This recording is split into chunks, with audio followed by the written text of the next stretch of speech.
باقاعدہ ریہرس کر کے انٹرویو ہوا, طے کر کے چیزیں ہوئیں. یہ ان کا طریقہ ہے.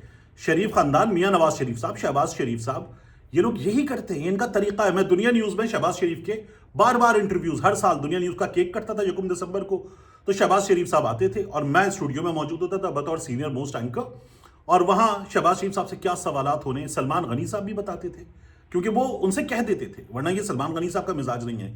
سہیل احمد صاحب عزیزی, ان کا یہ مزاج نہیں ہے, لیکن ان سے کہہ دیا جاتا تھا کہ ذرا بتا دیں, تو وہ اور سامنے کھڑے ہو کر یہ والا نہیں, یہ والا نہیں, ایسے نہیں, یہ بھی ہوتا تھا.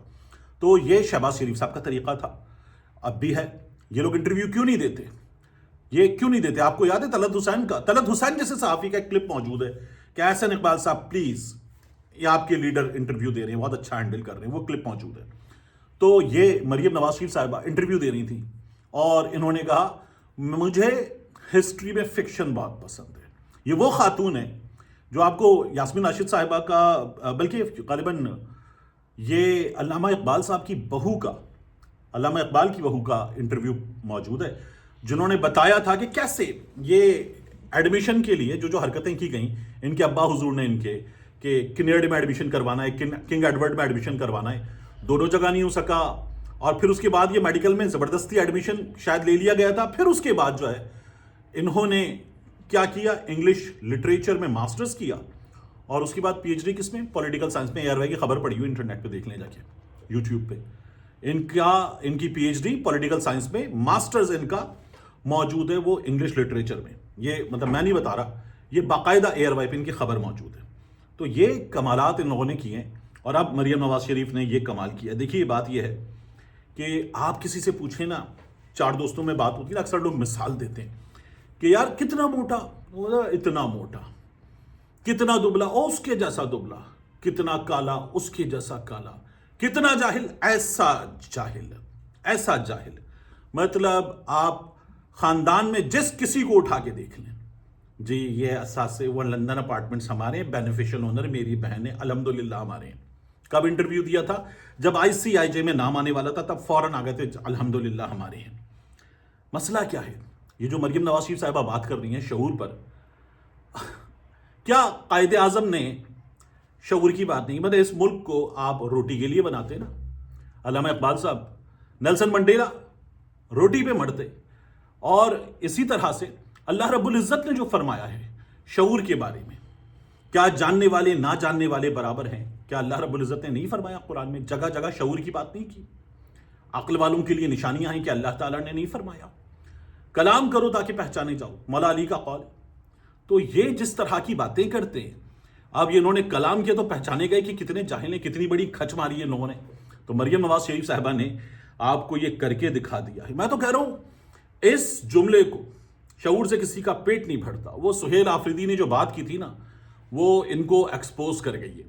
لکھیں, دیواروں پہ لکھیں, پتنگوں پہ لکھیں, شعور سے کسی کا پیٹ نہیں بھرتا, پتنگوں پہ لکھیں, اپنا پنڈ اسٹیٹس بنائیں اور پن کر دیں, پن کریں اسے کہ شعور سے کسی کا پیٹ نہیں بھرتا. ایسے جاہل لوگ, مطلب طاقتوروں سے بندہ سوال کرے, اتنی توہین. ہم اتنے گئے گزرے ہیں ہم کہ یہ کریں. شعور ہوتا ہے نا تو آپ اپنے موقف پہ ڈٹ جاتے ہیں, اپنے موقف پہ ڈٹ جاتے, لڑ جاتے. آپ بھوک کے پیچھے, قیمے والے نان کے پیچھے, بریانی والی پلیٹ کے پیچھے آپ یہ کام نہیں کرتے. شعور ہوتا ہے تو آپ ڈٹ جاتے. شعور نہیں ہوتا تو آپ کیا کرتے؟ شعور نہیں ہوتا تو آپ ڈیل کر لیتے. شعور نہیں ہوتا تو آپ بھاگ جاتے ہیں, جھوٹ بول کے, عدالت سے جھوٹ بول کے بھاگ جاتے ہیں جب شعور نہیں ہوتا. شعور نہیں ہوتا تو آپ بیگرز کانٹ بی چوزرز کرتے ہیں.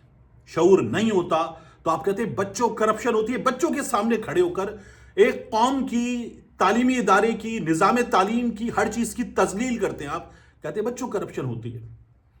مطلب شعور نہیں ہوتا. ان کی والدہ مرحومہ اللہ تعالیٰ غریق رحمت فرمائے, آمین آمین آمین. لیکن شعور نہیں ہوتا نا تو آپ کہتے ہیں ہمیں, جب آپ ڈیل کر کے بھاگ رہے ہوتے ہیں ملک سے, تو آپ کہتے ہیں ہمیں اللہ کے گھر سے بلاوا آیا ہے, ہم اللہ کے گھر جا رہے ہیں.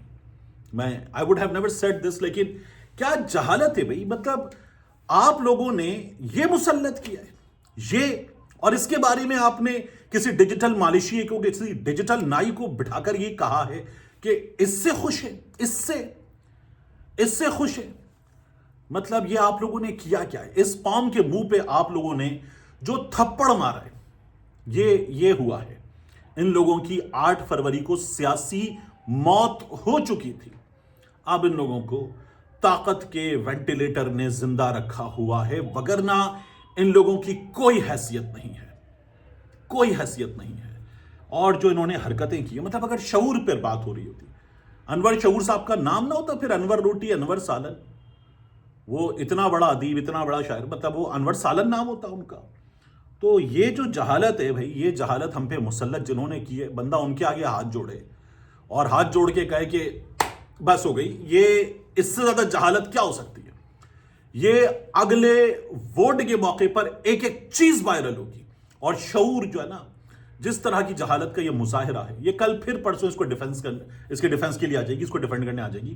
لیکن بھائی کمال ہے. آپ دیکھیے سہیل آفریدی جس نے یہ بات کی نا، 6 سال کا فرق ہے جنید صفدر کی اور سہیل آفریدی کی عمر میں. تو جنید صفدر 30 سال کا، سہیل آفریدی 36 سال کا، یہ خاتون 52 سال کی. 52 سال عمر ہے اس کی، اور اس کو 52 سال کی عمر میں نہ تمیز ہے، نہ شعور ہے، کچھ نہیں ہے. اور کیا کھڑے ہو کر تعلیمی ادارے میں یہ جو مطلب اس سے پہلے باتیں کی ہیں، آج بات کی ہے، جس طرح کی حرکتیں کی ہیں، بندہ پوچھے کہ یار مطلب یہ کیا لے کر آئے آپ لوگ، کیا سوچ کے لے کر آئے. یہ آپ کو اپنے اختلافات کی بنیاد پر اگر کچھ کرنا بھی تھا تو یہ کرنا تھا، یہ دینا تھا لوگوں کے سروں پر، یہ مسلط کرنا تھا.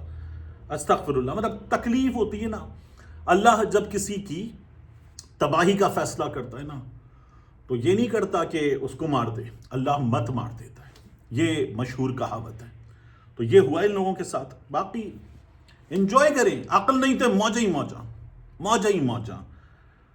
جس ڈور سے گلے کٹ رہے ہیں، اس ڈور کا تہوار منانے کے لیے یہ لوگ لائنوں میں لگ کر 55-56 کروڑ کی پتنگیں اور پنے اور ڈوریں لے چکے ہیں. ان کے سامنے کیا بندہ بات کرے. یہ ان لوگوں پہ مسلط کیا گیا ہے، ٹھیک مسلط کیا گیا. سورۃ البقرہ میں ایک آیت ہے، اللہ تم پہ ویسے حکمران مسلط کرتا ہے جیسے تم ہو. تو یہ مسلط کیے گئے ایسے ہی ہیں. باقی کیا کیا جائے ان لوگوں کا. آخر میں جاتے جاتے علیمہ خان صاحبہ آج اپنے بھائی کی بات کرتے ہوئے رو پڑیں، تقریباً آپ دیدہ ہو گئیں. اور ظاہر ہے کہ ان سے پارٹی میں کچھ لوگ نا اختلاف کر رہے ہیں بار بار. وہ یہ کہہ رہے ہیں کہ نہیں، حکمت عملی ایسے، حکمت عملی ویسے، اٹھ جائیں، اتنی جلدی اٹھ جائیں. اگر یہ ہوتا ہے اور ایک ہفتے میں مار پڑتی ہے تو اس سے اگلے ہفتے لوگ کم ہوں گے. کسی کی ایک ہفتے گاڑی چھین لی جاتی ہے تو اور پھر رشوت لے کے دی جاتی ہے تو پھر لوگ اور کم ہوں گے. کیسے ہوگا؟ طریقہ بدلیں. علیمہ خان صاحبہ شاید پاکستان تحریک انصاف کے باقی لوگوں کی طرح مصلحت سے کام نہ لے رہی ہوں. وہ شاید یہ نفع نقصان نہ دیکھ رہی ہوں. انہیں اپنا بھائی نظر آ رہا ہے. لوگ تھوڑا بہت ڈر جاتے ہیں، جس طرح سے ڈرایا جا رہا ہے وہ سب کرتے ہیں. لیکن انہیں اس تمام تر صورتحال میں اپنی جماعت کے بعض لوگوں کی جانب سے ایک خلوص کی کمی نظر آ رہی ہے. ایفرٹس میں، جن ایفرٹس کے ذریعے عمران خان کی رہائی کے لیے کام کرنا ہے، انہیں خلوص کی کمی نظر آ رہی ہے. اور میں پاکستان تحریک انصاف کے لوگوں سے جو معلومات مل رہی ہیں ان کی بنیاد پر یہ کہہ سکتا ہوں کہ علیمہ خان صاحبہ کو جو خلوص کی کمی نظر آ رہی ہے انہیں ٹھیک نظر آ رہا ہے. ملتے ہیں انشاءاللہ آپ سے اگلی ویڈیو میں.